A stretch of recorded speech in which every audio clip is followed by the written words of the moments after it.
Makanya ada hadisnya Nabi, ayatul iman, ciri orang yang beriman adalah hubbul ansor, mencintai, ciri orang beriman mencintai orang ansor.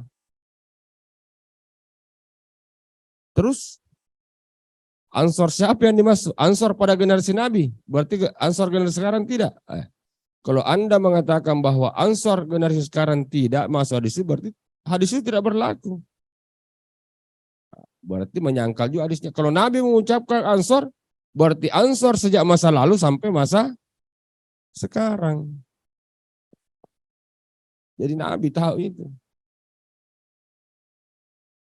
Kecuali kalau Anda tidak percaya sama hadis, ya hapus itu hadisnya dalam Sahih Bukhari Muslim.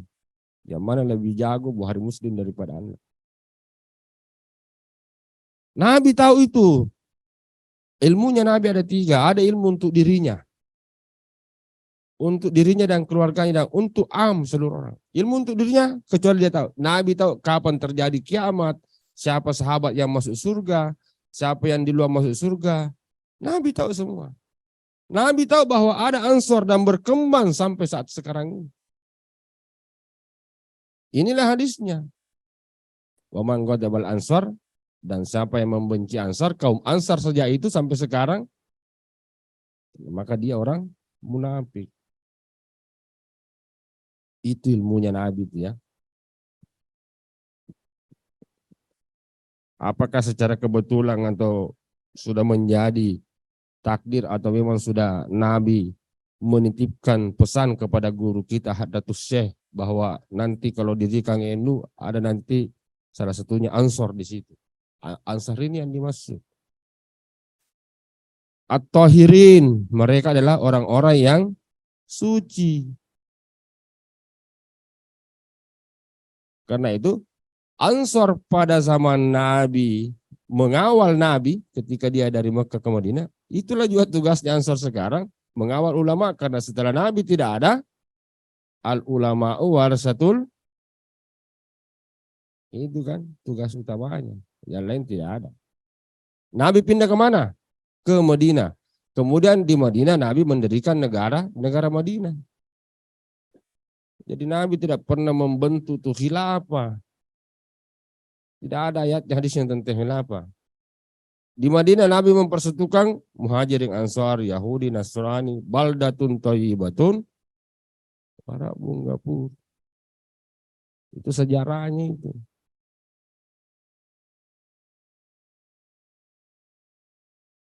Dari situlah sehingga muncul bagaimana kecintaan Ansar kepada Nabi dan kecintaan Ansar terhadap negara Madinah. Kebetulan negara Madinah namanya itu waktu, seandainya di Indonesia, negara Indonesia. Makanya Hadratus Syekh Hasyim Asy'ari menyatakan, hubbul watan minal iman. Kalau kau tinggal di Amerika, ya cintai negara Amerikamu. Tinggal di Arab Saudi, cintai Arab Saudi. Tinggal di Indonesia, cintai. Jangan tinggal di Indonesia baru kau cintai Arab Saudi, atau tinggal di Indonesia baru cintai Amerika, gimana sih? Lahir di sini baru kau cintai negaranya orang. Ini sahabat-sahabat kan. At-Tahirin ajma'in. Jadi semuanya ini orang-orang yang baik. Amma ba'du.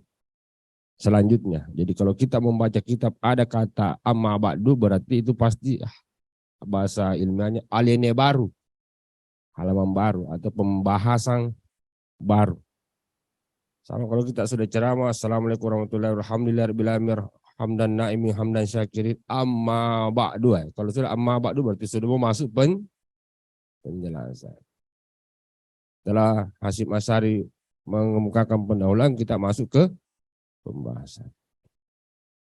Pembahasannya apa? Kita baca di situ. Pakad ruwiyah. Litakit ini penguatan. Pakad sesungguhnya. Sama dengan inna anna sesungguhnya. Pakad ruwiyah sesungguhnya telah diriwayatkan. Kalau kita baca rawa, riwayat. Tapi kalau ruya diriwayatkan dari mana? Kalau kita berbicara tentang riwayat berarti itu hadis. Dari mana? An Aisyata, Aisyah istri Nabi radhiyallahu anha. Ini istrinya Nabi ada beberapa. Ini Aisyah istri ketiga. Istri pertamanya kan Khadijah.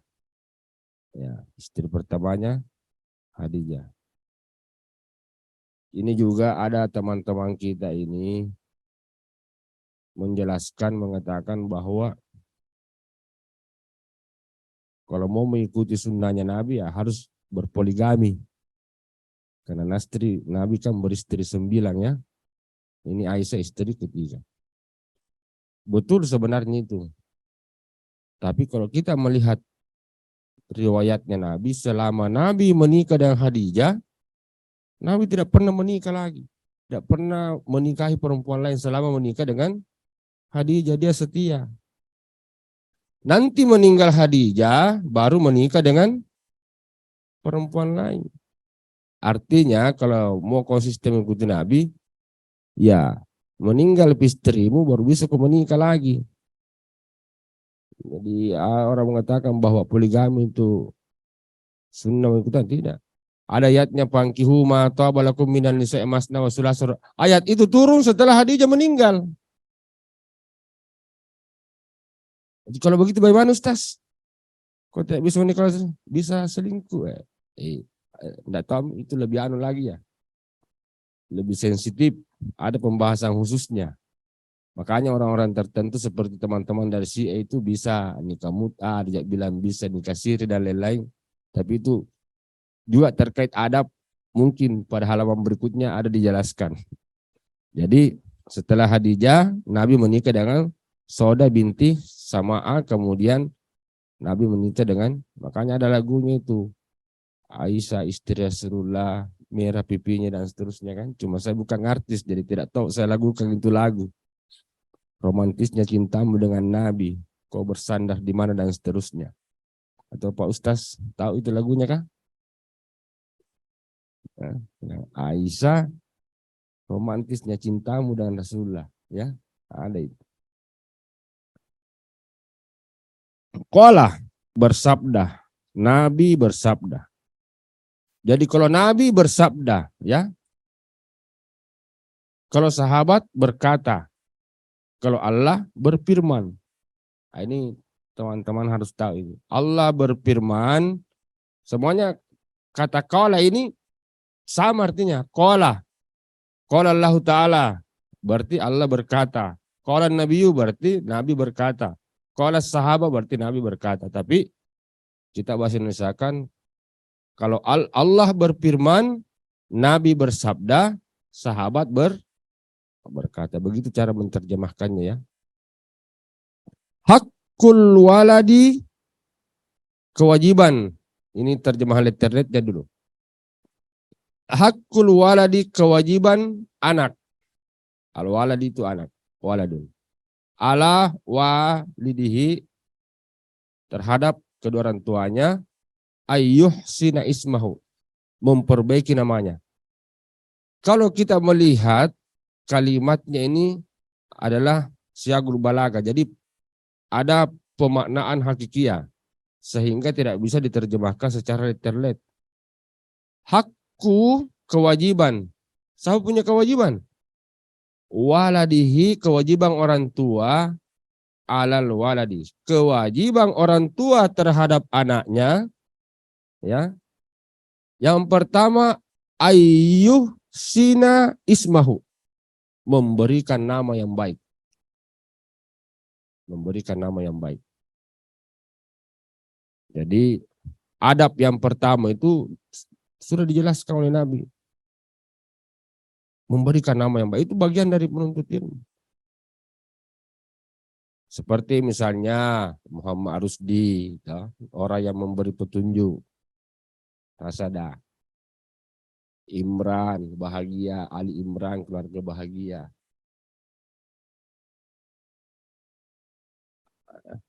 Iya, itulah. Fatahuddin, patah pembuka. Artinya ya jadi protokol kata apa. Patah itu kan pembuka itu. Itu tapi ada beberapa hadis menyebutkan bahwa itu kalau menyebut memberikan nama anak dengan nama Allah, maka kata Abdul di depannya. Misalnya Rahman, Rahim, ada kata Abdul di depannya, Abdul Rahman, Abdul Rahim, Rasaku, Jakbaru, Abdul Rasak. Jangan berdiri sendiri. Jangan kasih namamu Rahim atau Rahman, harus ada Abdul di depannya. Kalau nama Nabi Muhammad di depannya. Misalnya Muhammad Adam, Idris, Muhammad Idris, Isa, Muhammad Isa. Kalau nama Nabi harus ada nama Muhammad di depan. Kecuali kalau selain nama itu bisa berdiri sendiri. Bisa nama Bugis juga, yang penting artinya bagus. Jangan misalnya dari ayat Al-Quran, dari hadis, kau kasih anakmu, tidak tahu artinya, yang penting dari Al-Quran, hadis langsung kasih seperti Rajim. Siapa namanya anakmu? Muhammad Rajim. Apa itu rajim? Dari kata auzubillahi minasyaitonirrajim. Kenapa? Dia dari Al-Quran lah, cocok. Makanya perbaiki namanya. Auzubillahi minasyaitonirrajim. Jadi adab seorang santri biasa kalau mau kasih nama seorang anak, menghadap di kiai dulu, menghadap di guru, minta nama. Bisa nama Bugis, nama kasar, yang penting bagus. Seperti misalnya Tonang. Itu kan bahasa Bugis. Apa artinya Tonang? Tonang itu naik. Nah, jadi mungkin orangnya selalu naik jabatannya, naik karirnya, naik apa. Karena memang namanya Tonang. Tidak pernah turun, Tonang terus. Nah, itu contoh, nama yang baik itu. Tapi kalau orang biasa, kenapa lain-lain namanya? Lain-lain namanya karena kau tidak pahami bahasa Bugisnya, apa itu Tonang. Begitu. Ya. Mana semuanya lagi tadi? Ayyuhsina ismahu. Memberikan nama yang baik. Wa yuhsina murdi'ahu.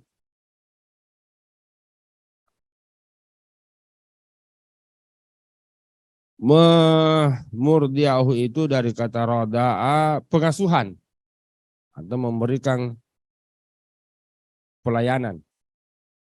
Kalau dalam Al-Quran rada itu menyusui. Jadi kalau dalam arti terjemahan letternya menyusui. Artinya di sini memberikan pengasuhan yang baik. Makanya dalam Islam itu diajarkan ini memberi nama yang baik ketika dia diakikah. Ini ada beberapa rentetan ini ketika anak lahir ini mulai dari adab. Ketika anak lahir itu diasankan di telinganya, kemudian dikamatkan di tangan kirinya. Hari pertama, hari kedua dibacakan ayat kursi, hari ketiga dia dibacakan salawat. Itu kan banyak hadis. Hari ketujuh dia di akikah, diberikan nama yang baik. Diberikan nama yang baik. Inilah juga yang menjadi kias. Kita lahir di dunia ini, jadi ada alam kandungan, kemudian alam sekarang ini, alam nyata, alam dunia. Setelah kita hidup, nanti adalah alam kubur setelah kita wafat. Inilah alam yang sekarang ini dijadikan kias ke alam kubur setelah kita wafat. Sehingga pada hari pertama kita lahir diasankan, hari kedua dibacakan ayat kursi, ayat-ayat Quran, hari ketiga disalawatkan, hari ketujuh diberi nama. Demikian pula orang yang meninggal nanti atau yang pindah tempat. Hari pertama takziah malam pertama, takziah malam kedua, takziah malam ketiga, takziah malam ketujuh. Jadi punya hadis semua sebenarnya yang kita laksanakan ini. Ya itu ya. Wa tuhsina murdi'ahu. Merawat dengan baik, memberikan didikan yang baik. Nanti pada sampai umur 7 tahun, kemudian bagaimana diajarkan sholat, Muru auladakum bis salati idza balaga sab'a sinin wadribuhum idza asyara sinin dan seterusnya. Wa yuhsina adabuhu, memperbaiki atau mendidik adabnya. Ini sudah mulai masuk adab, mendidik akhlaknya. Jadi kewajiban orang tua terhadap anaknya ada 3 menurut hadis ini. Yang pertama memberi nama yang baik, yang kedua mengasuhnya dengan baik, yang ketiga mendidiknya dengan baik. Mendidik anak dengan baik. Bagaimana cara mendidik anak dengan baik? Nah, ini ada lagi tahapan-tahapannya. Sebagaimana dalam hadis-hadis Nabi. Mulai dari saat jadi khitan, kemudian diberi nama, kemudian diberikan pengasuhan, diperintahkan sholat, diajar berenang, diajar memanah, dan seterusnya, dan seterusnya. Wa yusina adabu. Memberikan pendidikan adab. Jadi adab itu sangat penting. Makanya judul buku ini Adabul Alim wal Mutalim. Adab. Karena beda adab, beda ilmu. Dijelaskan nanti di sini. Tapi lebih awal, adab itu sudah terkait dengan ilmu, tetapi ilmu belum terkait dengan adab. Adab minallahu wahsan ta'dibi. Itu kan hadisnya Nabi. Jadi pendidikan adab. Bagaimana kita mendidik adab seorang anak. Adab itu, dari adab itu menjadi hadap. Jadi bagaimana kita menghadap kepada ulama, menghadap kepada, itu ada cara-caranya. Kenapa ulama kita ini mendidik anak-anaknya kalau ketemu dengan kakaknya, ketemu dengan orang tuanya, salaman, cium tangannya. Oleh, kenapa lagi mesti cium tangan? Tidak ada hadisnya, tidak ada. Itulah adab. Ulama ini senantiasa berzikir. Subhanallah, alhamdulillah. Kalau kita berzikir, berarti di tangan ini ada bekas zikir. Kita berarti ada energinya. Kita mencium tangannya ulama, bukan tangannya, tapi di situ ada energi. Sama dengan kalau misalnya ada gelas. Ulama minum pakai gelas itu. Terus biasa santri berlomba-lomba ambil itu gelasnya ulama dan dia. Kenapa mesti begitu? Karena ini mulutnya dipakai berzikir, pasti bekas zikirnya itu ada menempel di gelas itu. Di gelas itu ada menempel. Jadi punya hakikat-hakikat. Beginilah cara ulama-ulama kita mendidik anak-anaknya. Ini hadis dari Aisyah radhiyallahu anhu. Kemudian selanjutnya, wa an Ibnu Sirin radhiyallahu anhu. Ibnu Sirin ini adalah salah seorang tabi'in. Tabi'in besar atau sahabat kecil istilahnya. Radhiyallahu anhu, semoga diridai oleh Allah atasnya. Kalau 2-3 nama disebut berarti radhiyallahu anhum. Kalau 2 nama disebut berarti radhiyallahu anhuma. Kalau tadi Aisyah disebut radhiyallahu anha karena dia perempuan. Qala berkata, Kanu ini jamak ya, mereka. Mereka ini para ulama-ulama ini, para sahabat, ta'allamuna. Ya. Dia belajar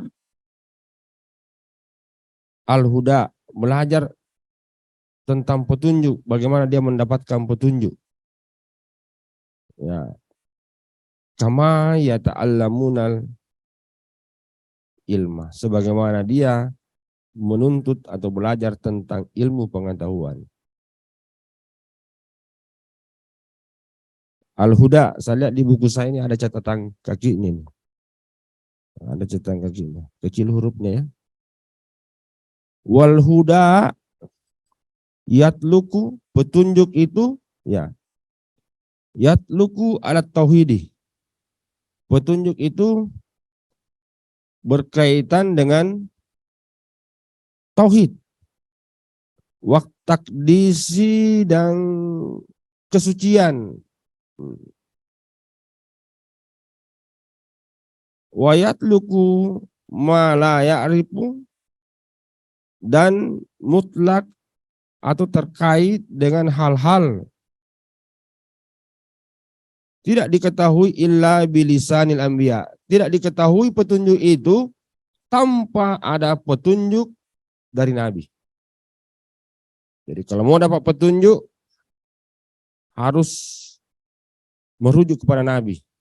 Kalau Nabi sudah tidak ada misalnya, berarti harus merujuk kepada pewarisnya, al ulama'u warasatul. Nah, ini makanya kita ini harus bagaimana mencintai ulama, memuliakan ulama, karena mereka pewaris Nabi.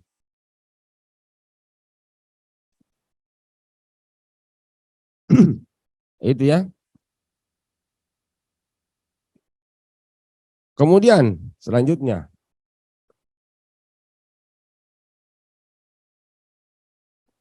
apa tak masar sambung membacanya bilisanin al-biya'i minal fi'lin wattaraki, apa yang harus kita lakukan dan apa yang harus kita tinggalkan. Jadi sudah jelas, kalau ulama mengatakan kerjakan ya kerjakan. Kalau ulama mengatakan tinggalkan, tidak perlu lagi cari lagi dalilnya dan seterusnya. Kan apa yang keluar dari mulut ulama itulah sudah hadis. Sudah hadis itu. Apa yang dikatakan oleh Hadratus Syekh Hasyim Asy'ari itu sudah hadis. Tidak perlu lagi diketahui mana riwayatnya, mana sanadnya, itu sudah hadis. Nah, itulah adab kita dalam menuntut ilmu.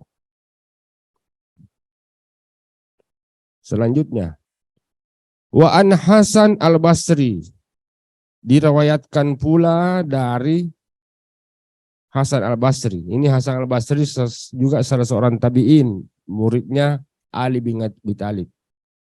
Hasan al-Basri punya murid namanya Habib Jami al-Ghosi. Habib al-Ghosi punya murid namanya Daud at-Tai. Daud at-Tai punya murid namanya Ma'ruf Akaki. Kemudian punya murid Sir As-Sakati, Junaid al-Baghdadi dan seterusnya. Jadi kalau berbicara tentang hadis harus diketahui dari mana sumbernya ini hadis. Qala Hasan al-Basri berkata, ingkana, apabila atau jikalau, apa di sini? Walaupun juga apa?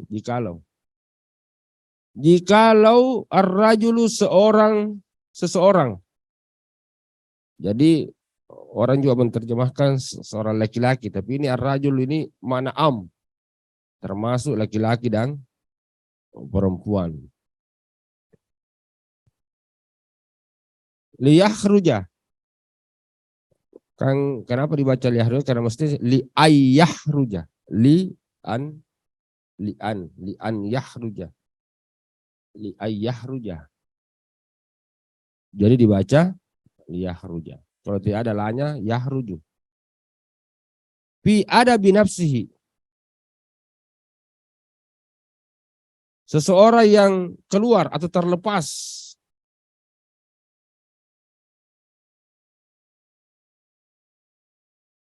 dari adab,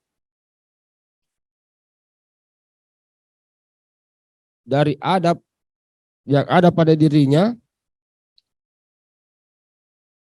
alsin ini jamak dari tahun. Summa alsin, dari tahun ke tahun. Nah, ini juga perlu syarah. Artinya kita ini harus senantiasa beradab.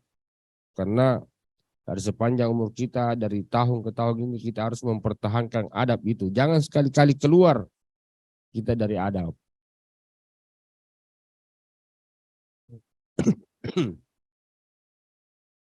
Tahun ke tahun atau tahun dari tahun. Ini ada penjelasannya dari hadis Sufyan bin Uyainah radhiyallahu anhu anna Rasulullah huwal mizanul akbar. Mizan itu timbangan, al akbar yang besar. Kita artikan di sini orang yang beradab itu adalah mizan, timbangan, ukuran yang paling bagus, yang paling besar. Adab itu adalah ukuran yang paling besar. Jadi orang yang tidak beradab tidak punya ukuran, tidak punya apa-apa. Ya, tiana wajahnya. Wa alaihi itu uradu, karena dari situ kita pandang, dari adabnya di situ kita pandang. Di situlah tercermin asya sesuatu ala khuluqihi, tentang akhlaknya, wasiratihi, dan sejarah hidupnya, wahudahu, dan petunjuk-petunjuknya. Jadi pada beberapa bait ini kita bisa mengesimpulan bahwa Hasyim Asy'ari dalam kitabnya lebih mengutamakan adab daripada segala-galanya. Dan dia dalam kitabnya ini bagaimana mengutamakan adab daripada yang lain, mulai dari anak kita lahir, bagaimana cara mendidiknya, kemudian bagaimana cara mengasuhnya. Saya kira Pak Ketua, Pak Pimpinan Wilayah, Pak Sekretaris, dan sahabat sekalian, ini sudah ada 1 jam, sudah hampir 1 jam. Kita cukupkan sampai di sini dulu, sedikit demi sedikit pembahasan kita. Yang jelas bahwa inti pada malam ini adalah bagaimana menuntut ilmu dengan baik. Kita harus memulai dari memperbaiki adab, memperbaiki akhlak itu sendiri. Mungkin ada tambahan atau ada penjelasan atau ada komentar, ada pertanyaan. Saya kembalikan ke Pak Kiai yang pemandu acara. Wallahul muwaffiq ila aqwamit thariq. Assalamualaikum warahmatullahi wabarakatuh. Waalaikumsalam warahmatullahi wabarakatuh. Alhamdulillah ada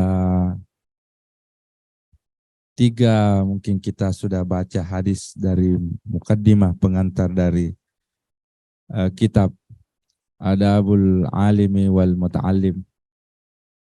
Dari 3 hadis ini yang dibaca, kita baca bersama. Semoga ada beberapa informasi, ada beberapa penjelasan dari guru kita. Mungkin ada peserta yang bisa menanggapi atau memberi komentar dari bacaan kita pada malam hari ini. Peserta di sini atau di Zoom? Kalau di Zoom silahkan bisa dibuka mikrofonnya, lalu minta izin, nama dari mana, izin bertanya atau menanggapi, silahkan di peserta Zoom. Izin bertanya Pak Kiai. Tafadhal, silahkan. Oh. Buka apa? Maaf Pak Kiai, mau bertanya. Nama Nanu Nugraha dari PAC Panakukang. Mohon maaf tidak bisa hadir di tempat. Insya Allah di kemudian hari bisa bertalaki langsung untuk menimba ilmunya. Izin bertanya, yang sudah di chat juga sudah disampaikan, mengapa adab lebih tinggi derajatnya daripada ilmu. Kemungkinan di dalam surat Al-Mujadilah disebutkan yarfa'illahu alladhina amanu minkum walladhina utul ilma darajat. Mungkin Pak Kiai bisa dijelaskan, itu mungkin yang dapat ditanyakan. Ya, satu bagaimana Pak Kiai?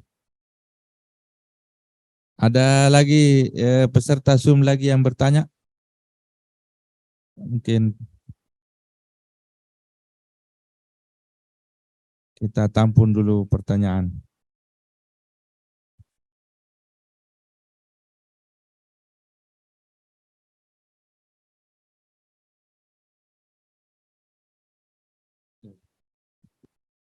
Jadi kenapa adab lebih tinggi daripada ilmu? Sebenarnya tadi saya sudah menjelaskan bahwa adab itu, ilmu itu bagian dari adab. Artinya kan dalam ilmu pendidikan Islam atau dalam tarbiyah itu antara adab dan ilmu itu sering identik. Tapi di sini Hasyim Asy'ari memisahkan, karena di sini dia merujuk kepada hadis Nabi, ayyuhsina ismahu, memperbaiki, memberi nama yang baik. Wa yuhsina murjahu, mengasuh dengan baik. Wa yuhsina adabuhu, memberikan adab, bukan wa yuhsina ilmahu. Ini Nabi ini mengatakan ya, memperbaiki adab. Dia tidak bilang memperbaiki ilmu. Karena kalau ilmu itu kan gampang dicari di mana-mana, di Google juga bisa. Tapi adab itu yang sangat susah dicari. Karena orang Bugis Makassar bilang dulu harus memang ngaji tudang orang. Kaitannya dengan ayat Al-Quran. Yarfa'illahu, Allah mengangkat. Yarfa'illahu lazina, orang-orang. Yarfa'illahu lazina amanu, orang-orang yang beriman. Ya. Yarfa'illahu lazina amanu, apa itu Sas? Yarfa'illahu lazina amanu minkum wal lazina. Coba. Allah mengangkat derajat orang-orang yang beriman. Wallazina utul ilma, derajat dan orang-orang yang diberikan ilmu. Tunggu dulu. Yang mana di luar disebut? Kata beriman atau kata berilmu? Kata beriman toh berarti orang yang beradab dulu baru orang berilmu. Al-Quran tidak mengatakan bahwa yarfa'illahu al-alimu kemudian al-mu'minun. Jadi ayat ini mengungkapkan Allah mengangkat derajat orang-orang berilman dan orang-orang yang diberi ilmu. Berarti orang-orang beriman dulu baru orang berilmu. Orang yang beriman berarti orang yang punya adab. Barulah orang-orang berilmu.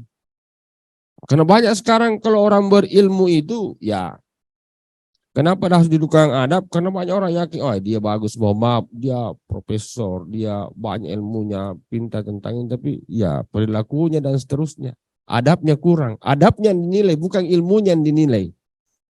Nah, itulah menjadi alasan sehingga lebih penting adab daripada orang yang berilmu. Tapi orang yang beradab pasti dia berilmu.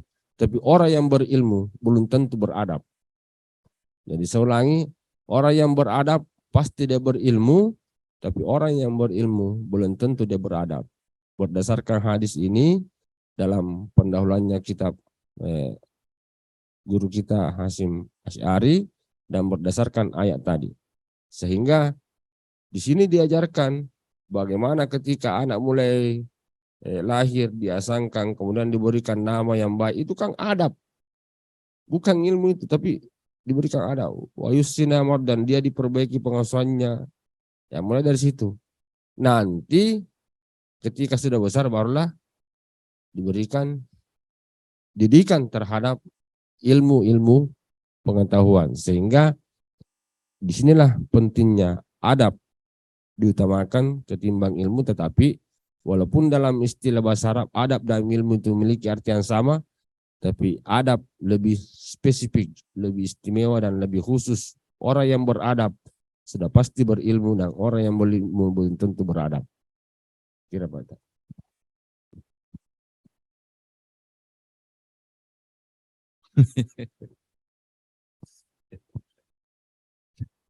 Ya, demikianlah penyampaian bahwa adab bagian daripada ilmu, karena ilmu adab itu perbuatan atau penjelasan lahiriah daripada ilmu yang diamalkan, sehingga muncullah akhlak atau adab dari ilmu yang dia dapatkan.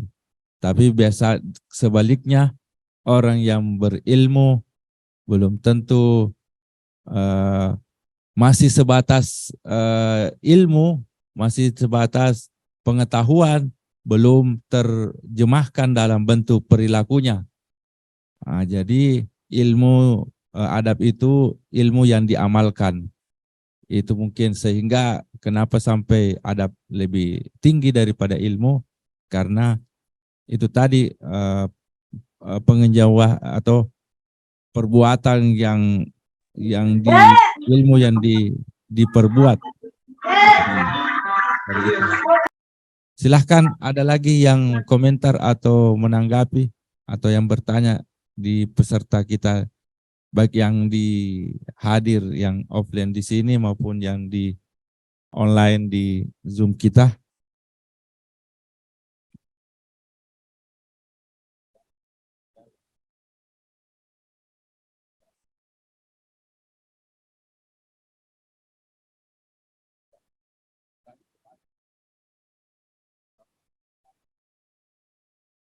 Oh,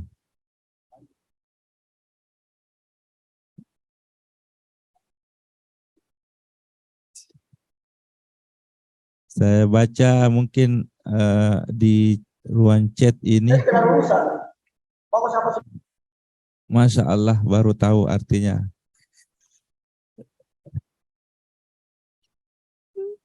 Ini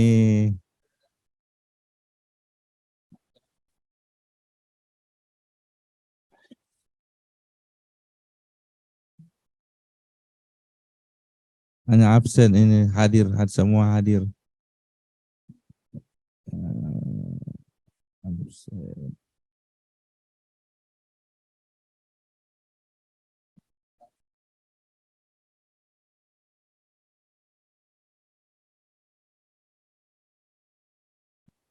Oh, ini baru arti nama bawah. Ternyata kata lalu hanya itu saja.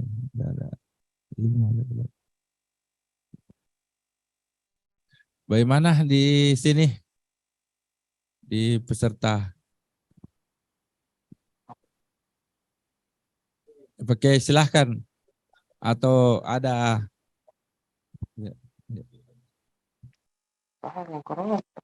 Mantap.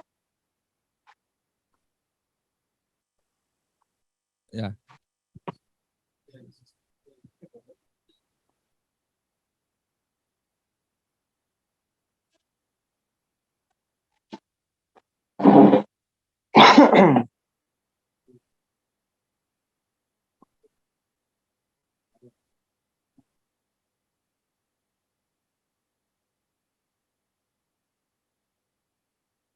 Tidak ada lagi yang di ruang Zoom.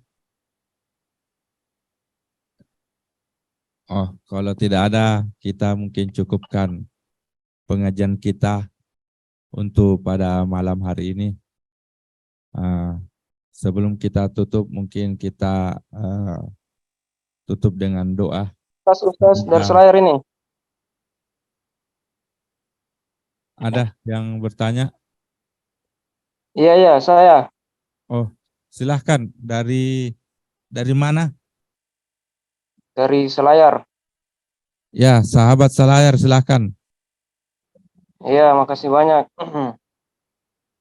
Saya hanya ingin bertanya terkait bagaimana standar penilaian kita bahwa orang ini beradab atau dia memiliki adab di lingkungan kita. Artinya standar bagaimana kita membedakan orang ini beradab atau tidak. Iya. Mungkin begitu, Ustaz. Ya, mungkin pertanyaannya bagaimana cara menilai bahwa ini orang sudah beradab Beradab atau tidak. tidak Iya. dengan tidak beradab. Iya, iya, iya. Ya, mungkin ada di ruang sini, silakan bertanya atau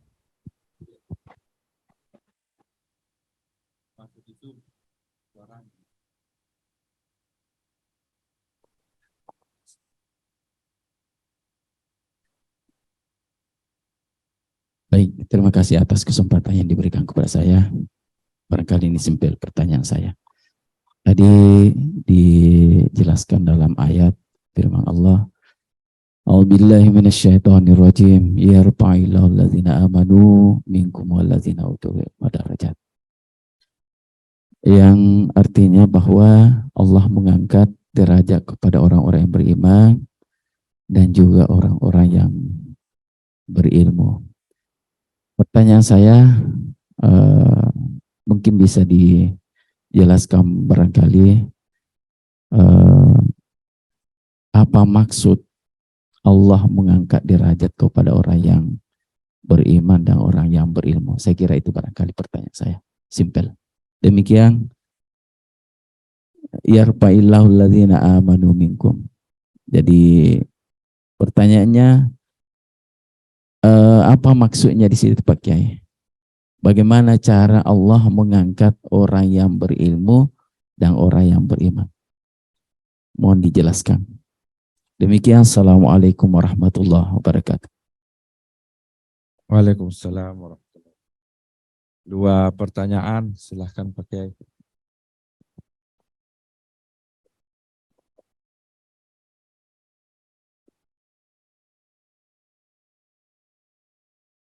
Jadi sahabat dari selayar standar adab.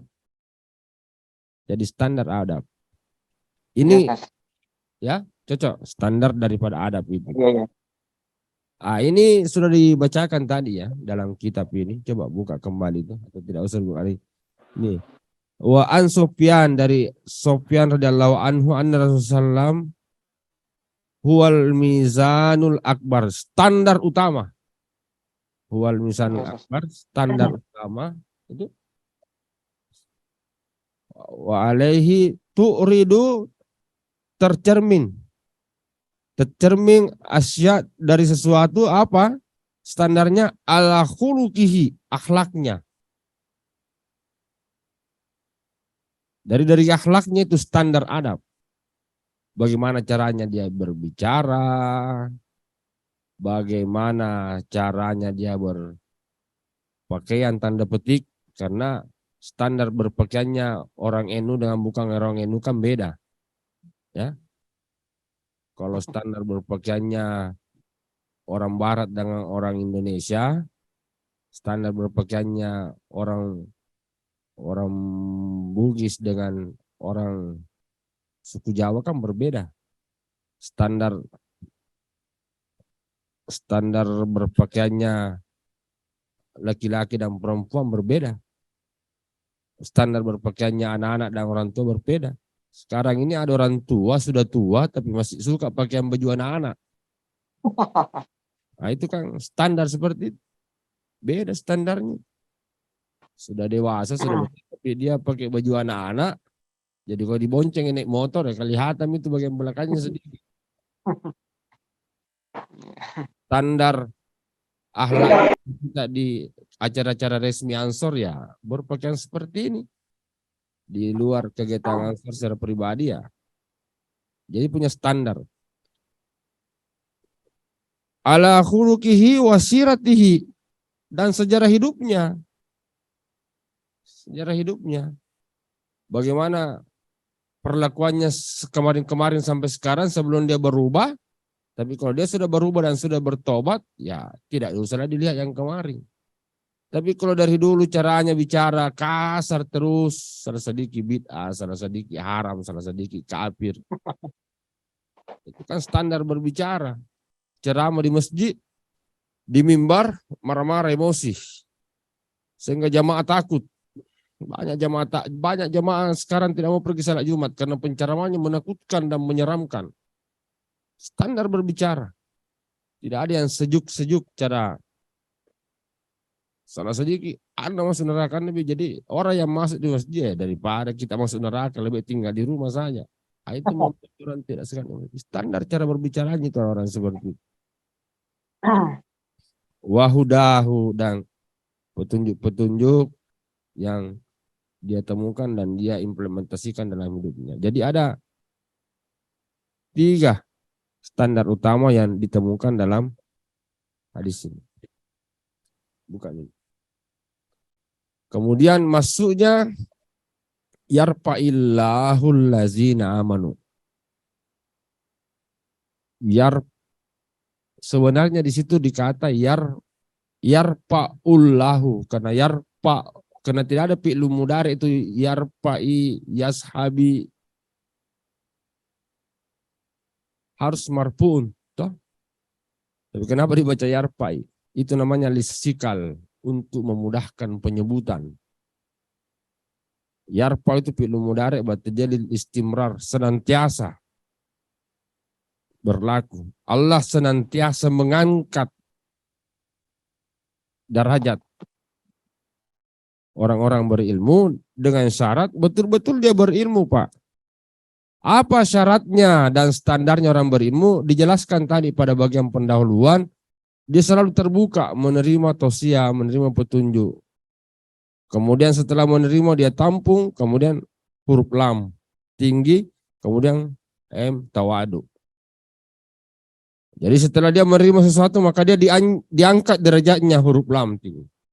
Tapi setelah posisi yang demikian, dia tetap harus tawadu, huruf mim, ilmu. Yarfa'ul lazina. Itulah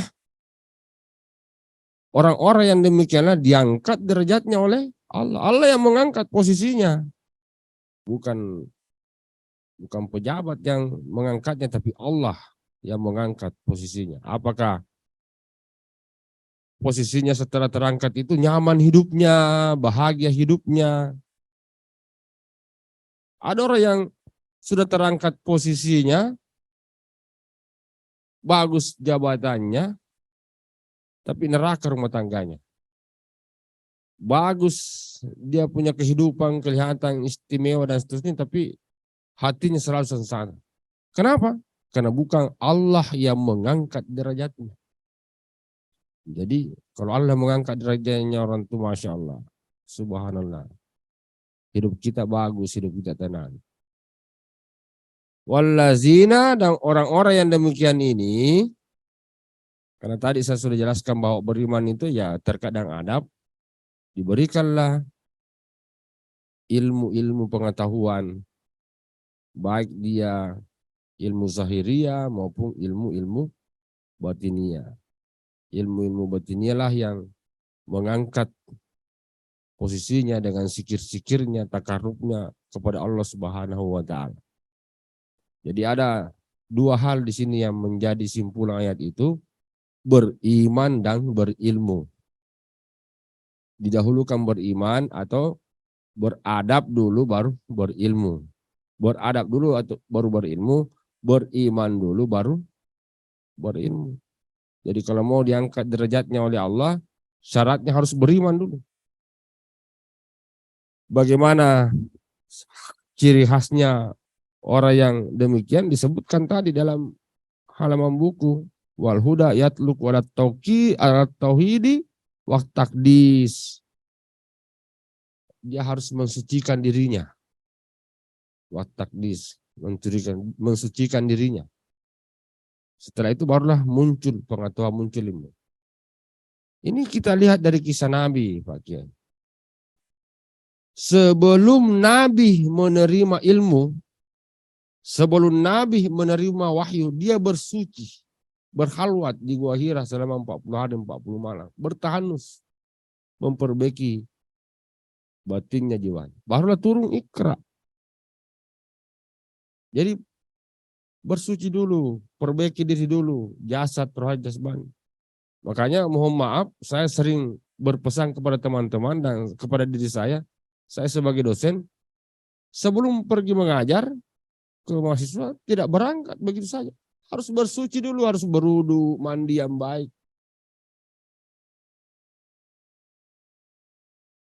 Ini harus kita terapkan. Jadi seperti teman-teman sahabat-sahabat pengurus Ansor ini, sebelum membawakan materi di PKD, sebelum membawakan materi di TD, beruduk dulu. Jangan langsung masuk di ruangan. Kita amalkan ilmu ini malam. Terkait dengan ilmu, jangan silangsungan. Kita perbaiki diri dulu. Salaman dengan adab, salaman dengan teman-teman seperti ada yang cium tangan, seterusnya kita bacakan salawat. Aja orang salaman sama kakaknya, maksud begini, sama baik kita perhatikan. Itu adab ya. Jadi kita perbaiki diri dulu. Kita sucikan hati, jasmani dan rohani. Insya Allah kita diangkat derajat kita oleh Allah Subhanahu wa Ta'ala. Jadi itulah intinya bagaimana kita beradab, bagaimana kita mengkaji dan kita mengamalkan daripada kitab Al-Adabul Alim wal Muta'allim. Senantiasa kita membersihkan diri secara sahiriah, baju yang kita mau gunakan pergi mengajar, baju yang kita mau gunakan untuk pergi kegiatan-kegiatan Ansor, bersihkan. Sudah ada biasanya anak-anak Ansor ini, anak-anak Banser ini bajunya sudah kusam-kusam, mulai songkonya baru longgar-longgar lagi, rantas lagi, itu kan tidak membersih, itu kan tidak memperhatikan daripada kesucian. Nah ini sahabat-sahabat sekalian.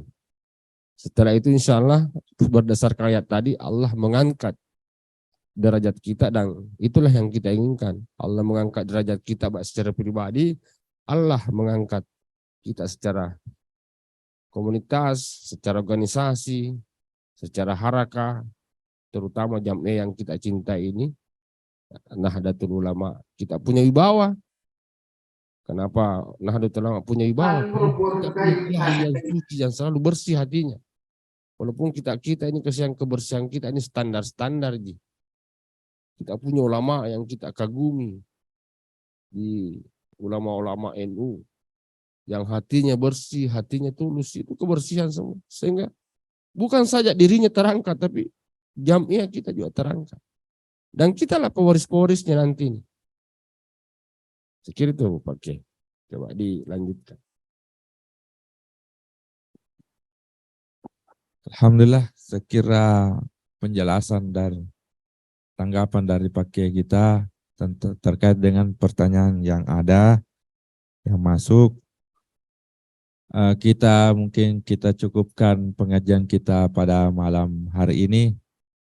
Untuk lebih berberkahnya, kembali memohon kepada Pak Kiai untuk tutup dengan doa agar pertemuan kita ini lebih diberkati oleh Allah Subhanahu wa Ta'ala, sehingga apa yang kita dapatkan ilmu pada malam hari ini dapat memperbaiki akhlak kita dan insya Allah dan dijadikan sebagai murid Kiai Hadratus Syekh melalui kitabnya, sehingga meskipun kita belajar melalui kitabnya, kita juga berharap bisa diajar langsung oleh beliau di waktu atau media-media yang lain dari apa yang kita rasakan. Untuk itu kami persilahkan kepada Pak Kiai untuk menutup doa, penutup untuk keberkahan pengajian kita pada malam hari ini. A'udzubillahi minasyaitonirrajim. Bismillahirrahmanirrahim. Alhamdulillahirabbil alamin, hamdan na'imin, hamdan syakirin, hamdan yuafi ni'mati masidahu ya rabbal alamin. Allahumma shalli wa sallim ala sayyidina habibina wa syafiina wa maulana Muhammadin sallallahu alaihi wa alihi wa sahbihi ajma'in. Allahumma hadina tariqal mustaqim, tariqam minallahi rabbil alamin. Allahumma hadina tariqal mustaqim, tariqam min Jibrilil matin. Allahumma hadina tariqal mustaqim, tariqal anbiya'i wal mursalin. Allahumma hadina tariqal mustaqim, tariqal ulama'i wal amilin. Allahumma hadina tariqal mustaqim, tariqam bijam'iyati Nahdlatul Ulama. Allahumma hdina tariqal mustaqim. Tariqan min ansariyyin bitahrika. Wa sallallahu ala sayyidina Muhammadin walhamdulillahi rabbil alamin. Al-Fatihah. A'udzubillahi. Siratal ladzina an'amta 'alaihim ghairil maghdubi 'alaihim. Amin ya rabbal alamin. Wallahul muwaffiq ila aqwamit thariq. Assalamualaikum warahmatullahi wabarakatuh. Waalaikumsalam warahmatullahi wabarakatuh. Demikian pengajian kita pada malam ini. Mudah-mudahan kita akan lanjutkan pertemuan kita, pengajian kita berikutnya insyaallah melalui kajian dari program Rijalul Ansar, pengurus wilayah pimpinan Gerakan Pemuda Ansar Sulawesi Selatan. Akhirul kalam, wallahu muwaffiq ila aqwamit thariq. Assalamualaikum warahmatullahi wabarakatuh. Waalaikumsalam warahmatullahi wabarakatuh.